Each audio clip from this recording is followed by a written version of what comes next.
다음 키워드 보겠습니다.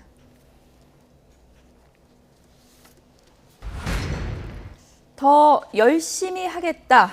이준석 대표가 이런 얘기를 했습니다. 먼저 직접 들어보겠습니다.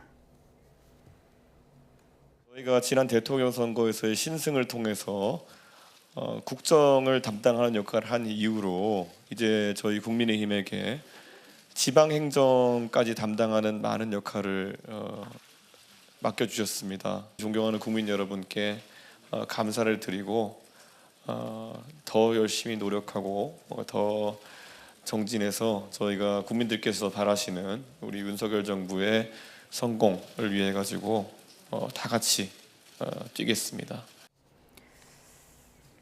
네, 이준석 대표 얘기를 들어봤는데요. 정호김 전 의원님, 30대 당대표로서 말도 많고 탈도 많았지만 결과적으로는 대선과 지선을 승리로 이끈 당대표가 됐습니다. 네, 어떻게 봐야 저는 될까요? 이번 지선을 이렇게 보면서 예. 이준석과 박지현의 운명이 어떻게 될 것인가를 이렇게 추측을 예. 해봤는데 이준석 대표의 경우는 결국 이번 지선을 통해서 좀 더 살아남을 기회가 늘어났다. 왜냐하면은 그 당 대표임에도 불구하고 당내 세력 구도로 보든지 또는 대통령과의 관계로 보든지 지난 대선 과정에서 얼마나 논란이 많았습니까? 예. 그리고 젊고 또 톡톡 튀는 발언을 하다 보니까는 상당히 그 이준석에 대한 평가가 갈렸었거든요. 그렇죠. 그런데 그리고 또 뭐 여러 가지 뭐 스캔들 같은 얘기도 나오고 그러지 않았습니까? 사실 방송으로 얘기하기 적합하지 않은.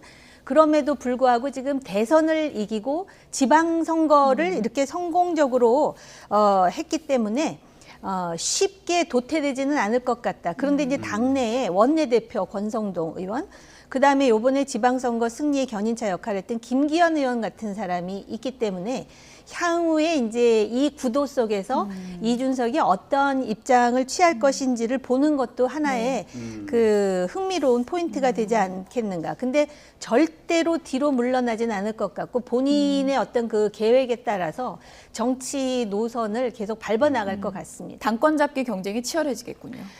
이준석의 목표 이미 당권을 확보했기 때문에 예.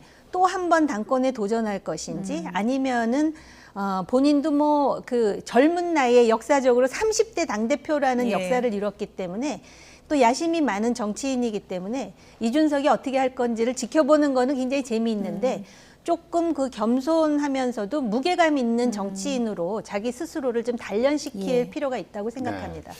이번 지방선거가 이준석 대표를 또 한 번 평가하는 그런 계기가 됐다 이런 얘기도 있습니다.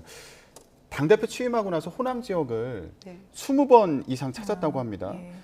이번에 국민의힘 후보들이 이제 호남 지역에서 좀 유의미한 그런 성과를 거두는데 영향을 미친 거 아니냐 이런 얘기도 나오는데 어떻게 평가하십니까? 그렇죠. 광주 전남북에서 모두 국민의힘 후보가 선거비용 보전을 받을 정도의 15% 이상, 20% 가까운 득표를 올렸기 때문에 상당히 의미가 있다고 평가합니다. 그리고 5.18 때 그 국민의힘 의원 전부가 또 대통령과 함께 이제 기념식에 참석하고 이랬던 예. 것들이 저는 어느 정도 그 호남의 마음을 움직이는데 작동했다고 생각합니다. 물론 뭐 그거 아니라고 또 우기고 싶은 분들도 계시겠지만 제가 알기로는 충분히 작동을 했다고 생각을 하고요, 일정 부분.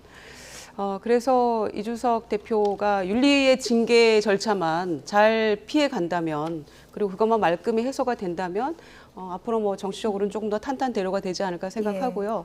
특히 그 윤리 징계 절차와 관련한 문제 때문에 강용석 그 후보죠. 후보하고도 뭐 여러 가지 굉장히 안 좋은 문제가 있었는데 복당도 허용하지 않았었고 그런데 이제 강용석 후보 같은 경우에는 좀처럼 복당하기는 이제 본인도 포기한 것 같고 당도 받아들이기 어려운 결과가 돼버렸죠. 5만 4천 표 이상을 얻었기 때문에. 그러나 또 한편 생각하면 강영석 후보하고 단일화를 했으면 국민의힘의 수도권의 다른 지역의 기초단체장이나 선거는 많이 어려워졌을 겁니다. 그런 점에서는 이준석 그 대표의 판단이 옳았다는 또 얘기가 있을 수 있고요. 또 하나는 안철수 후보를 분당 갑으로 보내면서 노원에서 이제 입지를 굳히게 되는 거죠. 그 총선의 경쟁자였을 뻔했던 분을 보냈기 때문에 그래서 여러 가지 구도상 이준석 대표에게는 괜찮다. 윤리지게만 피해가면 괜찮을 것이다. 이렇게 보여집니다. 예. 민심의 성적표는 이렇게 나왔고 이제 여야가 이걸 어떻게 해석하고 더 혁신하느냐 이 과제가 남아 있는 것 같습니다. 지금까지 정호김 전 의원 그리고 김유정 전 의원과 함께 분석을 해봤습니다. 두 분 고맙습니다.